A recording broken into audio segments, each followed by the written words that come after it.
Walang nakikitang masama itong naging pahayag ng isang kongresista sa pagsama ni dating Senador Antonio Trillanes IV sa NBI para ihay ng warrant of arrest laban kay Senador Ronald Bato de la Rosa.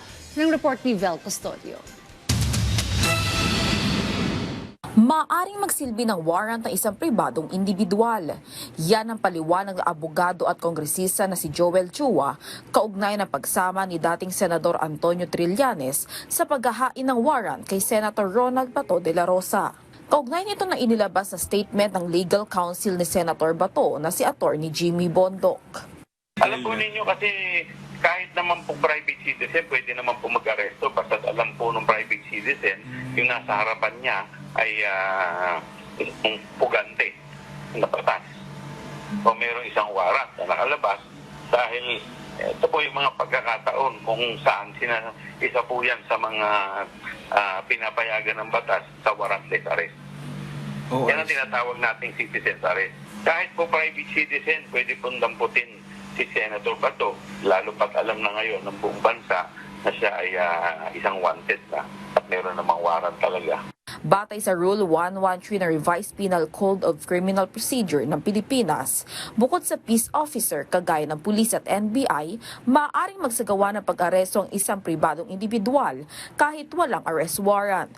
Kung una, nahuli sa akto ang suspect na gumagawa ng krimen o nagtatangkang gumawa ng krimen. Nasa hot pursuit o kagagawa pa lang ng krimen at ang aaresto ay may personal na kaalaman sa ginawang krimen. At panghuli ay kung ang huhulihin ay tinuturing na pugante. Normally po kasi talaga ang nagsiserve ng warrant ay mga law enforcement agencies. In fact, kahit naman po sa ang mismong nakita mo, halimbawa law enforcement agency ka, nakita mo ang isang akusado at yung time na yon ay hindi mo bitbit ang warrant, pero siya ay nasa harapan mo. Kahit wala kang bitbit na warrant, pwede mo siyang damputin. Dagdag pa ni Chua, hindi kailangan ng whole departure order dahil may warrant of arrest na si Senator Bato. Maaari na siyang arestuhin sa mga airport o pantalan. Babala naman ni Akbayan Party List Representative Percy Sendanya na habang tumatagal ang pagtatago ng senador, bumababa ang tiwala ng taong bayan sa mga otoridad. Yung kanilang efforts para arrestuin si Bato kasi nakadepende dito yung confidence ng taong bayan sa ating law enforcement agencies. Tulad na nasabi ko, habang nagtatagal na malaya si Bato, lalo bumababa ang tiwala ng taong bayan sa ating mga otoridad. Dagdag pa niya na dapat kasama managot sa batas ang lahat ng mga tumulong para mapatakas si Senator Bato. Sa bahagi po ng recent announcement ng DOJ, wina-welcome natin siyempre yung finally ay may epektuhing arrest na sila against Senator Bato de la Rosa.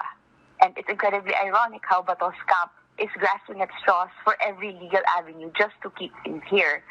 Vel Custodio para sa Pambansang TV sa Bagong Pilipinas.